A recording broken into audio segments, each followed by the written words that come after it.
Hello guys, welcome to Anshika coaching by Krishna sir. और आज आपके लिए लेकर आए हैं अलंकार। तो आज का टॉपिक रहेगा अलंकार और आज अलंकार पे बात होगी और इसमें अलंकार से संबंधित जितने भी डाउट होंगे आज अपन उसको पूरा करेंगे। तो चलिए अपन बात करते हैं अलंकार होता क्या है। सभी लोग जानते हैं अलंकार का अर्थ क्या होता है। अलंकार का मतलब होता है आभूषण। आप लोगों ने देखा होगा, आप जिस शहर जिस गांव में जहां भी रहते हैं तो आपने सोने चांदी की दुकानें देखी होंगी और सोने चांदी की दुकानों पर क्या बिकता है बेटा? आभूषण। वेरी गुड, आभूषण। और आभूषण का मतलब ही होता है अलंकार। तो आप अपनी भाषा में क्या बोल सकते हैं? जिस तत्व से नारी जाति की शोभा बढ़ाई जाए, नारी जाति की शोभा बढ़ाने वाले तत्व को हम अलंकार कहते हैं। Very good. तो अलंकार तीन प्रकार का होता है। आपको गाइडों में, किताबों में दो प्रकार का देखने को मिलेगा। कौन कौन सा? शब्द अलंकार, अर्थ अलंकार। लेकिन अगर पेपर में मुख्य रूप से अलंकार कितने प्रकार का होता है ये पूछा जाए तो आपको तीन प्रकार से लगाना है। शब्द अलंकार, अर्थालंकार, उभयालंकार। इस प्रकार से आपको अलंकार पढ़ना है तीन। आज अपन बात करेंगे शब्द अलंकार पे।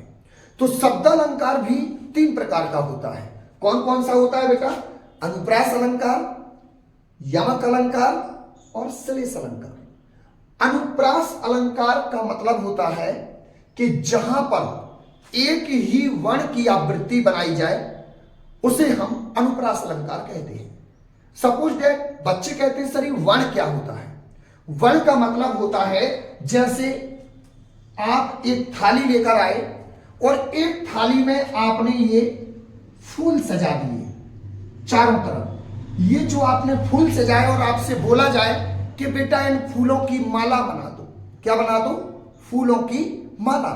तो फूलों की माला बनाने के लिए आपको एक धागे की आवश्यकता पड़ेगी और जब उस धागे को आप इन फूलों में पिरोगे तो जाके एक माला बन जाएगी।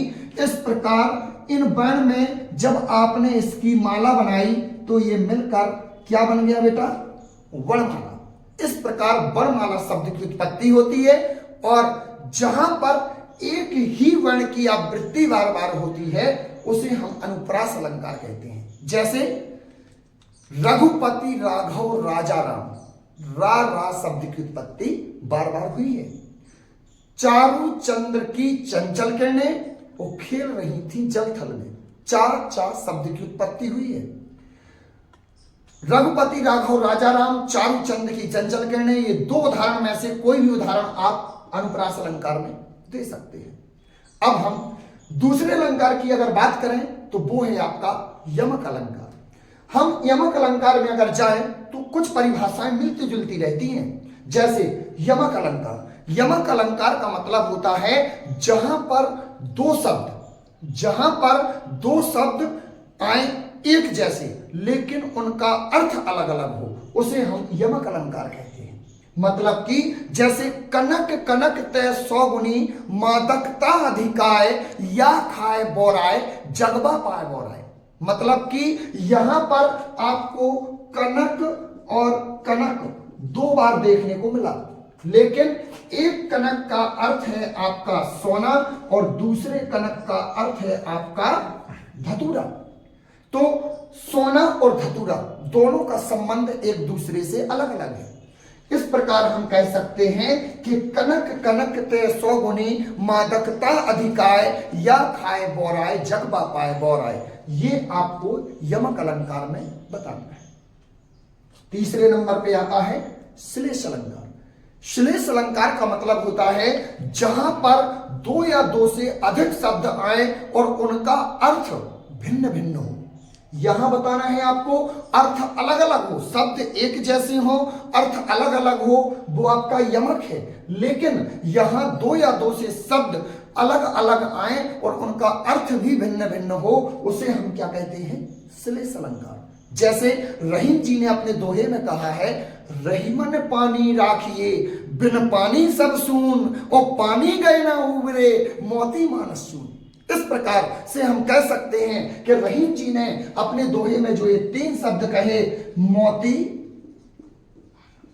मानुष और चून, ये 3 शब्द जो हैं रहीम जी ने अपने इन तीनों शब्दों का मतलब अलग अलग बताया है। मोती मतलब कि अगर हम बाजार में कोई माला खरीदने जाएं और उस माला में अगर मोती में चमक नहीं है तो हम उस मोती को पसंद नहीं करते। अर्थात कहने का आशय है, जिस मोती की चमक नहीं उस मोती की कोई वैल्यू नहीं। इसी प्रकार दूसरे नंबर पे मानुष, मानुष का मतलब होता है मनुष्य। जिस मनुष्य की कोई इज्जत नहीं होती, मतलब जिसकी कोई प्रतिष्ठा नहीं होती, उसकी कोई वैल्यू नहीं होती। आज जीवन में जिसकी इज्जत नहीं है उसकी कोई वैल्यू नहीं है, अर्थात मनुष्य। इसीलिए हमें जीवन में जीने के लिए पैसे नहीं, इज्जत कमाना चाहिए। तीसरे नंबर पर आता है चून। चून का मतलब होता है जल। हमारे जीवन में सबसे महत्वपूर्ण होता है, भोजन से ज्यादा महत्वपूर्ण है जल। इसीलिए टैंकरों पर लिखा रहता है जल ही वेरी गुड जीवन है। इसीलिए हम कहते हैं कि मनुष्य के लिए 3 चीजें आवश्यक हैं, मोती, मानुष, चून। ये आपका हो गया श्लेष अलंकार। इसके अलावा एक चौथा अलंकार आपका आता है अतिशयोक्ति अलंकार। अतिशयोक्ति सभी बच्चे जानते होंगे। अतिशयोक्ति का मतलब होता है जहां पर कोई चीज बढ़ा चढ़ाकर बताई जाए उसे हम अतिशयोक्ति कहते हैं। जैसे एक अचंभा ऐसा देखा कुआं में लग गई आग, एक अचंभा ऐसा देखा कुआं में लग गई आग और पानी पानी सब जल गया, मछली खेले फर। अतः हम कह सकते हैं ये अतिशयोक्ति अलंकार है। क्या आप जानते हैं क्या पानी कभी जल सकता है? क्या मछली कभी फाक खेल सकती है? नहीं, ये अतिशयोक्ति है। जब हम अपनी बात को हम किसी के सामने बढ़ा चढ़ाकर बताते हैं, ये हमारी अतिशयोक्ति कहलाती है और इसी को हम कहते हैं अतिशयोक्ति अलंकार। तो ये आपका 4 अलंकार ये हो गए। इसके बाद 5वां अलंकार जो आपका आता है वो है आपका उपमा अलंकार। उपमा, जैसे जहां उपमे में उपमान की तुलना की जाए उसे उपमा अलंकार कहते हैं। तुलना, सर बच्चे कहते हैं सर ये उपमे उपमान क्या है? मैं कह रहा हूं मैं उपमेय हूं, मैं आपसे कह रहा हूं आप उपमान हैं। उपमेय उपमान का मतलब है कि जो कहता है वो उपमेय है और जिसके लिए कहा जा रहा है वो उपमान है। अब हम आपकी तुलना किसी से करें वो उपमा अलंकार है। जैसे मैंने कहा मुख मानो चंद्र है, आपका मुख मुख नहीं है बेटा, आपका मुख चंद्रमा है। मतलब मैंने आपके मुख की तुलना कैसे कर दी? चंद्रमा से। Very good. तो आप बिल्कुल सही समझ रहे हैं, मुख मानो चंद्र है। मानो, मुख मानो, मानो मतलब तुलना। यहां मानो शब्द कैसे लिया गया है? तुलना से। ये उपमा अलंकार है। और जी बिल्कुल आपको इतना ही उदाहरण लिखना है। कितना लिखेंगे? मुख मानो चंद्र है, डबल इन्वर्टेड कोमा में आप लिख सकते हैं। तीसरे नंबर पे आता है आपका, इसके बाद जो नंबर आता है आपका वो आता है संदेह अलंकार। संदेह मतलब जहां उपमेय में उपमान की संभावना व्यक्त की जाए। उपमा अलंकार, संदेह अलंकार मिलता जुलता है। जहां उपमेय में उपमान की संभावना व्यक्त की जाए उसे हम कहते हैं क्या? संदेह अलंकार।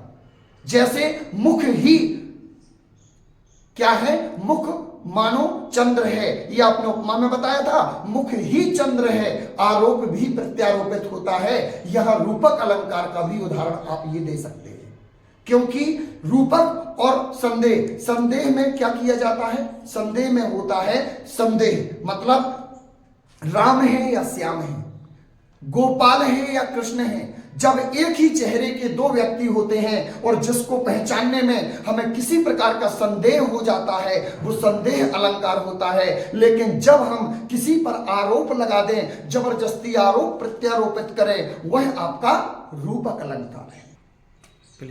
तो आपसे कहना चाहूंगा कि आप अभी हमसे समझ रहे थे क्या? संदेह अलंकार। तो संदेह में मतलब जहां पर हम किसी भी व्यक्ति के प्रति संदेह उत्पन्न हो जाता है, हमें पहचानने में दिक्कत हो जाती है, तो वहां संदेह अलंकार होता है। जैसे इसका उदाहरण सबसे सिंपल है, नारी बीच सारी है कि सारी बीच नारी है, नारी ही की सारी है कि सारी बीच नारी है।